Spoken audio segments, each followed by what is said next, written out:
Yəni, Quran başdan başa əxlaqdır da. Oğurluq eləmə, yalan danışma, zinakarlıq eləmə, tək Allahın varlığından və s. və s. da. Buna kimin etirazı ola bilər? Amma bizim misalımızda bu deyil. Mən demək istəyim, onun üçüncü çox mühüm bir funksiyası var. Din təşkilatlanma rolu oynayır.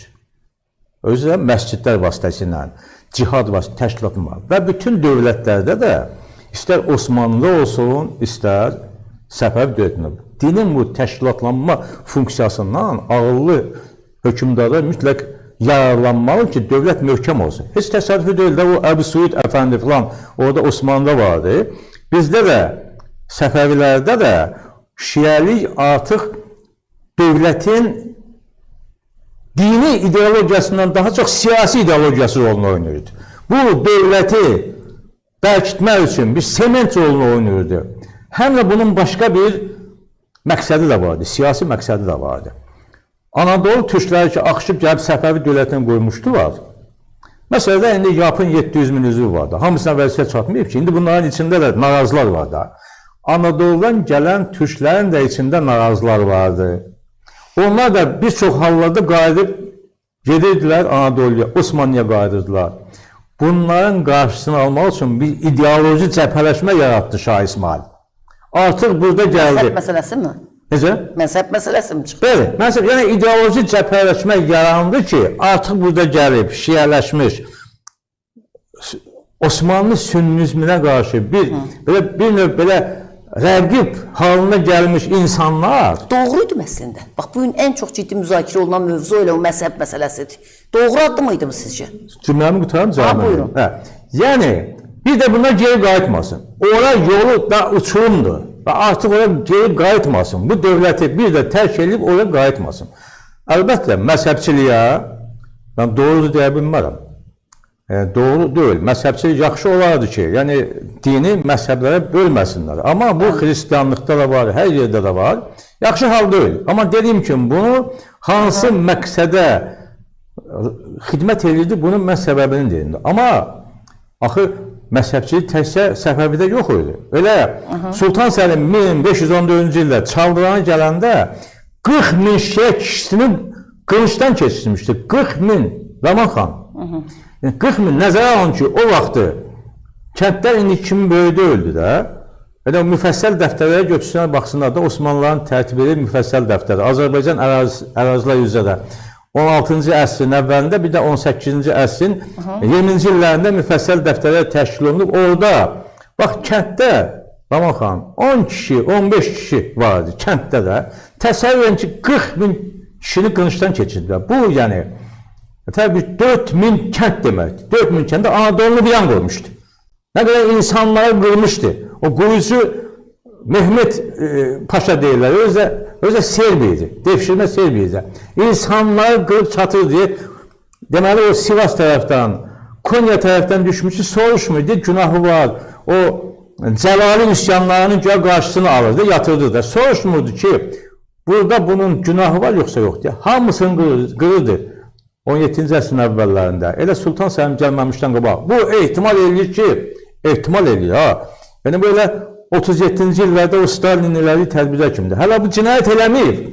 Bu, ehtimal edir ki, bu ürəyində mənim quruşuma qarşılıq bunu tutub, represiya etib gülləliyirlər. Bu, ehtimal edir ki, mən Səfəvilərin üstünə gedəndə bunlar arxadan məni vurar. Əşi, vurar, onda sən öldürərsən. Onda haqqım olar. Hələ heç bir şey yoxdur. Bu, preventiv tədbir görür, günahı olmayan 40 min kişini şiəni qılıncdan keçirdir ki, mən gəlirəm bu Səfəvi dövlətini yıxmağa, bunlar məni arxadan vurar. Təsəvvür etsin, axı bu təkcə Səfəvi dövlətində deyildi. İkinci bir tərəfdən də, dəfələrlə demişəm, Talih bəy də o günü dedi, yəni axı Otluq Beyli Savaşında 1478-ci ildə, axı Uzun Həsən Sünni idi. Talih bəy demişkən, o Oğuz, bu Oğuz, o Türk, bu Türk, o Sünni, bu Sünni də. Ondan niyə vuruşdular? Demək ki, burada söhbət məzhəbə görə, məzhəb ayrı seçkinə görə müharibədən söhbət getmir. Burada sadəcə olaraq o dövrün siyasi vəziyyət belə idi. Bu dövlət istəyir ki, torpaqlarını genişləndirsin. O istəyir ki, torpaqlarını genişləndirsin. Özü də orada səltənətdə, orada nə bilim bu dövlət, vətən anlayışı başqa cürdür. Elə Səfəvilərdə də, Osmanlılarda da o dövlətin özünü, torpağını hamısı padişah deyildi, mənimdir.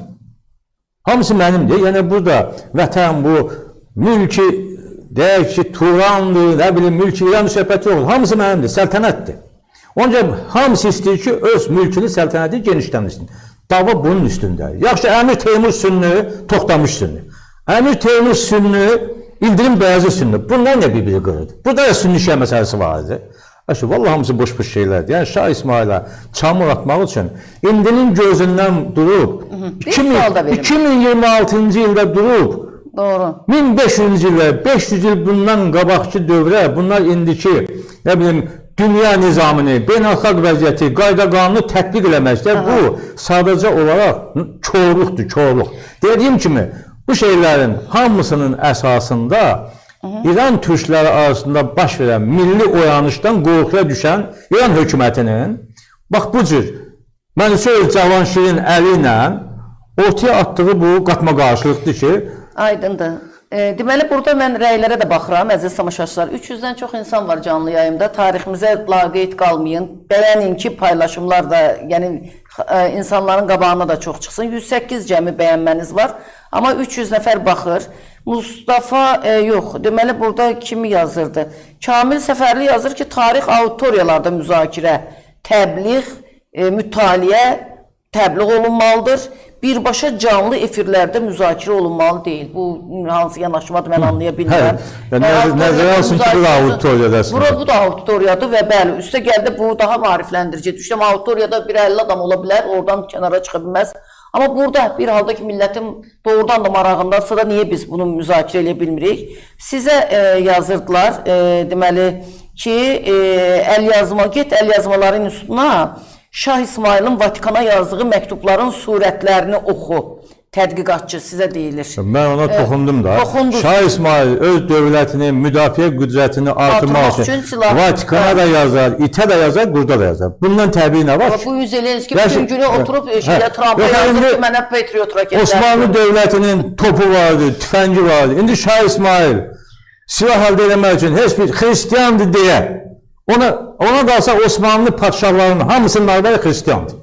Bunu bilir bizim deməli, baxın, yazır... Niyə xristiyan, niyə bir müsəlman almırdı? Elçin yazır, aydındır. Elçin yazır ki, bəs Şah İsmail Azərbaycanda neçə min alim sünni və alim olmayan sünni qırmışdı. Bu barədə niyə danışmırsan? 100 minlərlə sünnini qılıncına keçirib və yeri gəlmişə üzr istəyirəm bir məsələni deyim. Dünəndən etibarən elə Facebook sosial şəbəkəsində də mən bu məzhəb söhbətlərini qətiyyən təqdir eləmirəm. Özüm sünni sayılıram prinsipcə.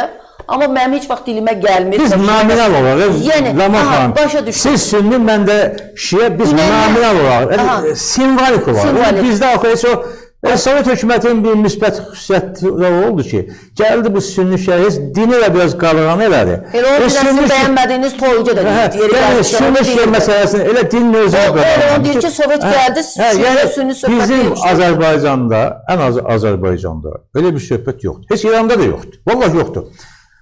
İran, mən burasında bir dəqiqə dayanaq. Bayaq o tölgədən danışırsınız. Deməli, Güntay Tölgə. Elə mən onun paylaşımlarını çox da tapa bilmədim. Yəni, o qədər yazıblar ki, itirdim. Amma yadımda qalanlar belə idi. O da xüsusilə bununla əsaslandırır ki, o sizin bayaq dediyiniz ki, bizdə natamamlıq kompleksi var, yaxşı ki, Rus gəldi. Var, yox, o da yaşıldı, Rus da. O dünən onu deyirdi ki, amma sizin də özünüz də etiraf edirsiniz da ki, Rus gəldi və şiə sünni məzhəb söhbəti aradan qalxdı. Əgər gəlməsəydi, yəqin onda şiə sünni söhbəti qaldırma, qaldırma. Rus gələnə qaldırma. Sovet hökuməti dini ümumiyyətlə qadağan elədi. Elmi ateizmi tətbiq elədi rəsmi bir ideoloji olaraq. Onunla Sovet hökuməti. Çar Rusiyasının vaxtında o qadağan zad deyil. Mən Çar Rusiyasından danışmam. Sovet hökuməti quruldu. Yəni, Laman xanım, bunlar sayını yazmışlar. Bilməm, İranda ola bilər səhv edirəm, amma təxmini deyirəm. Oxuduğuma görə 15 mindən artıq sünni məscidi var. Bu dəqiq. İranda. İkincisi, insanları mən ədalətə dəvət edəcəm də. 47 ildir İran nəyin altını çəkir, nəyin cəzasını çəkir. Fələstinə qarşı İsrail nələri zülmə görə bunlarla düşməndir ki, embargo tətbiq edirlər. İran xalqı əziyyət çəkir. Fələstin kimdir? Sünnidir. 53 müsəlman dövlətinin bəlkə 50'si sünni olar, 2-3'ü şia olar da. Onlardan yalnız Erdoğan Türkiyəsi sünni dövlətidir ki, daha doğrusu sünni dövlət demək də əhalisi sünni olan bir dövlətdir ki, 2008-ci ildən İranın bu siyasətini o da davam etdirir və İsrailə qarşı aktiv etiraz eləyir də. Yerdə qalan 51 dövlət hanı? Yəni İran indiki bunların qələmə verdiyi kimi Şia fanatizmi, sünnilərə qarşı belə ayrı seçki, düşmənliyi varsa, niyə sünni Fələstindən ötürün 47 il bu zülmə məruz qalıb? İndi də yəni bombalıyla, başına bomba tökürdülər ki, yəni bu güclənər Fələstinə görədir bu da. Fələstin sünni, İran şia. Yəni bunlar hamısı düşmən təbliğatıdır. Əlbəttə, İranda sünni şia məzhəbçiliyi varsa, kəskin surətdə mən qınıyıram. Olmamalıdır. 21-ci əsrdə nə İranda, nə Türkiyədə yoxdur. Nə Azərbaycan, heç kəmdə olmamalıdır. Azərbaycanda da bunu yada salanları eyni zamanda, çünki yada salanları dünəndən etibarən edirlər. Bir şey də mən aydınlıq gətirim də. Bax, Şah İsmail güya bu sünnilərin kökün kəsib də. Birinci 100 min o vaxtı bütün elə... Özü xüsusilə mənim də olduğum Oğuzlu bir şəkildə deyirlər. Bütün gəl o dövlətin əhalisinin qıraydı ki, 100 min əmələ gəlmədi. O vaxtı çox az idi, əhali çox az idi də. İkincisi, Şah İsmail bu sünniləri qırmışdırsa, bax bu sünnilər üz üstü, nəsə orada yerdən o kimi çıxdı təzdən.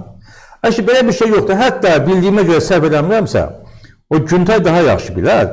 Şah İsmailin arvadlarından biri də elə sünni olub. Əlavə olaraq, deməli, Təhmasib, Şah İsmail onu Təhmasib, Şirvana qardaşı Sam Mirzəni hakim təyin eləmişdi. Sam Mirzə də bunların feilinə uydu, 1543-cü ildə üsyan qaldırdı ki, mən Şirvanı alacam, dövlət edəcəm. Yaxşı, bu Təhmasib buna cavab tədbir görməyəydi. Bu üsyanı yatırtdı, Sam Mirzəni həbsə atdırdı və Şirvan o vaxtı yarım müstəqil kimi bir şeydir. Müstəqilliyini tam itirməmişdi. Onu da ləğv elədi. Düz elədi, ləğv elədi. Dövlət mərkəzləşməlidir, güclənməlidir. Türkiyədə Osmanlıların vaxtında elə həmin o Əmir Teymur gəlib İldırım Bəyazidi kletikə salıb aparanda 13-14 bəyliyə parçalanmışdı Raman xan. 13-14 bəyliyə. Gəldi Çələbi Mehmet, təzdən onların hamısını müharibə ilə qırdı, kəsdi, bastı, təzdən onu birləşdirdi. Dövlət mərkəzləşmiş bütün dövlət olmalıdır. Təzdən məsələn, Nadir Şahın ölümündən sonra 1147-ci dövlət parçalandı xanlıqlara. Aqibəti nə oldu? Təcavüzkar Rusiya gəldi, Hacı Əbdül demişəm, hamısını bir-birini dənlədi, hamısı tutdu, işğal elədi. Dövlət, məsələn, Avropaya baxın, bütün dünyaya baxın da, əvvəlcə Udel knyazlıqları deyirlər, kiçik bəylilər deyirlər. Onlar mərkəzləşib, vahid bir dövlət olandan sonra bu tərəqqi deməkdir, inkişaf deməkdir, dövlətin gücünün artması deməkdir. Bunun xanlıqlara, bəylilərə parçalanması geriyə addımdır. Ən azı da bir dənə misal çəkim. Adi bir məişət səviyyəsində siyasi misaldır. Məsələn, xanlıqlara parçalandı. Bəzi alimlər deyir ki, Qarabağ xanlığının yaranması ki, Azərbaycan dövlətçiliyinin əsasını. Qətiyyən razı deyirəm. Xanlıqlara parçalanma nə oldu? İstisnasız olaraq bütün xanlar bir-birinə vuruşurdu. Ticarət pozulmuşdu, insanlar həlak olurdu, iqtisadiyyat məhv olmuşdu. Quba xanlığı neçəsini işğal vermişdi. Elə Qarabağ xanı gəlib Naxçıvan şəhərinə çıxmışdı. Gürcüzlər gəlib İrəvan tutmuşdu. İrəvan xanlığı, indi utanırlar bizim tarixçilər yazmır. İldə 40 min rubl Gürcüstan çarına vergi verirdi, bacı xərac verirdi. O vəziyyətdə olmuşdur. İndi bu Şirvan kimin, o bilər kimin də bu dövlət, Səfəvi dövləti parçalansın, belə olsun, üsyan olsun. Bu dövlət üçün irəli addımdır, geri addımdır. O ağlı başında olan hansı dövlətin başçısı buna imkan verir. Ona görə də Təhmasib düz elədi, elə Şirvan dövlətini də ləğv elədi. Şirvanşahlar dövləti də Fars dövləti idi də. Bunlar niyə axı başa düşmür? Bu sözü yazanlar özünü Türk sayır, Azərbaycanlı sayır, yoxsa Fars sayır? Fars dövləti dedir, Fars dili, əyanları Fars, milliyyətcə də. Nə idi o padşahın adı? Şah İsmailin da atasını öldürmüşlər, babasını öldürmüşlər. İndi nə deyəydi? Başlarını sığallamalıydı. Şah İsmail atasının, babasının qisasını aldı onlardan. Sultan Səlim də elədi. 1512-ci ildə atası 2-ci Bəyazıda qarşı üsyan qaldırdı. Bəyazid ona qalib gəldi. Amma buna baxmayaraq dedi, yaxşı üzüm qara olsun. Sənin bu vəzifə hər işliyin varsa, Allah sultanlığı verdim sənə. Ata oğla dedi. Üzüm qara olsun özümdən öldürdü. Nə oldu? İndi bu sultanlığı verdi Sultan Səlimə. Bu çıxır gelir İstanbuldan çıxır gelir ki bir paytaxtda iki sultan olmaz. Biri təzə, biri köhnə olsa olmaz. Nə oldu? Yolda bu öldü. Məlum oldu ki bu rənətə gəlmiş Sultan Səlim atasına da anasına da zəhər verib elə yolda öldü. 1512 yolda. Şah İsmail atasının babasının qisasını aldı. Bu atasını anasını öldürdü. İndi bu Sultan Səlim müsbət şəxsiyyətdir. Sultan Səlim qardaşlarını Şahzadə Qorqudu, Şahzadə Əhmədi öldürdü. Onların oğlanlarının hamısını öldürür ki bunlar mənə hakimiyyət davası eləyərdi. Əşib bunlar doğanı, Aman xanım. Bu adamları özümü tutub deyirəm. Bunun vurtut bircə oğlu var idi. Sultan Süleyman. Əşib bunu da öldürürdü. Buna bir zəhərli kaftan üç geyimi göndərmişdi. Bunun anası da xristiyandır. Belə ayıq qadın olub da. Bunu geyməmişdən qabaq deyir ki, atan sənin zəhərlər, ərinin xəsiyyətini bilirdi də. Dedi, bu əvvəlcə xidmətçinin geysin, baxaq. Xidmətçisi geydi, zəhərləndə öldü. Yeganə oğlunu da öldürürdü. Təsadüfən sağ qaldı. Yaxşı da qardaşım oğlanlarını öldürdüm ki, hakimiyyətə iddiaçı qalmaz. Yeganə oğlunu öldürürsün. Hələ bu Sultan Süleymanın özünə keçək. Yaxşı da Sultan Səlim gəldi, mən də ona haqq qazandırıram ki, o məsələni aid eləməliyik ki, Səfəvi dövlətinin Osmanlı dövlətinə irəliləməsinin qarşısını alsın. Yəni Çavadran döyüşünü təqdir edirsiniz. Bəli, Çavadran döyüşü qaçılmaz. Amma Sultan Süleyman gəldi. O da Şah İsmailin də təhmasib idi. Bəli də, təsəvvür Sultan Süleymanı da çox yüksək qiymətləndirirəm. Təhmasibə məktubları var. Atam atana qalib gəlib, mən arkadaş başa düşdükdə siz güclüsünüz. Gəl otur xarabanda da güclüsünüz. 4 dəfə Azərbaycana yürüş edib. Onun biri də Naxçıvan yürüşüdür. 1534-cü ildə daş üstə daş, çiyin üstə baş qoymadı. Qırdı 4 dəfə. Sizi təsəvvür edin, bu Sultan Süleyman Avropada yürüşdədir xristiyanlara qarşı. Şah Təhmasibin öz əli ilə yazdığı təzkirə əsəri var. Bizim akademiyada, o bayaq məndən əl yazmanın üstünü soruşan adamla, tövsiyə edirəm ki, geçsin, kitabxanalarda var. Azərbaycan dilində tərcümə edilir, adı da təzkirədir, Şah Təhmasib əsəri. O da bilsin nə yazır. Şah Təhmasib yazır ki, mənə əyanlarım təklif elədi ki, Sultan Süleyman Avropada yürüşdədir, xristiyanlarla müharibədədir, İstanbul boşdur, gələk onu tutaq, arxadan vuraq. Mən onlara dedim ki, bir halda ki, o xristiyanlarla döyüşdədir, o mənim doğma qardaşımı öldürsə, mən onu arxadan vurmaram. Bu, Səfəvi hökmdarım, Şah İsmailin oğlunun tərbiyəsi. O da Sultan Səlimin oğlunun tərbiyəsi. Atam-atanı, ödüm mən, arkadaş başa düşdük da. Siz güclüsünüz, artıq, bilsin nədir, Laman xanım, bu Səfəvi dövlətinin quranların özü də, Şah İsmail özü də bunun fövqəl təbii bir insan olduğuna inanmışlar. Çünki Şah İsmail heç vaxt məğlub olmamışdı. 1501-ci ildən başlayaraq özündən qat-qat artıq qoşunlarla ki vuruşdu, hamısına qalib gəlmişdi və bir mənalı olaraq Marks demişkən 14 il ərzində 14 əyalət tutmuşdu. Bu adam məğlubiyyət nə olduğunu bilmirdi. Çaldıran döyüşünün Şah İsmailin həyatında ən ağır təsiri, faciəsi bilirsiniz nədir? Elə ki, Şah İsmail ondan sonra özünün adi adam olduğunu başa düşdü. Bunun sakrallığı, əfsanəliyi yox oldu. Bütün özü də, insanlar da, bu dövlətin əhalisi də başa yox, Şah İsmail də məğlub olarmış. Bu, göründüyü kimi, bizə gələn kimi o əfsanəli bir adam deyilmiş. Ona görə Şah İsmail bundan o qədər sarsıldı ki, ömrünün axırına qədər, ondan sonra 10 il yaşayıb, deyirlər bir dəfədə üzü gülmədi, xarici səfərlərə getmədi. Yəni, bu onun, və elə bir deyək ki, müqəddəsliyini məhv elədi Sultan Səlim. Sultan Səlim yürüşə gələndə, o vaxt ki, bunların Şeyxülislamı Kamal Paşazadə idi. Müsəlmanı Qurana görə öldürməməlidir. İndi bunlar bu Şeyxülislamdan bu fitva alıb gəlirdi ki, müsəlmanın ölümünə bu Şeyxülislam haqq qazandırırdı. Kamal Paşazadə. Onu bilirsiniz, o fitvada nə yazılıb? Deyir ki, bunlar, Səfəvilər, bizim Ayşə anamızı söyürlər.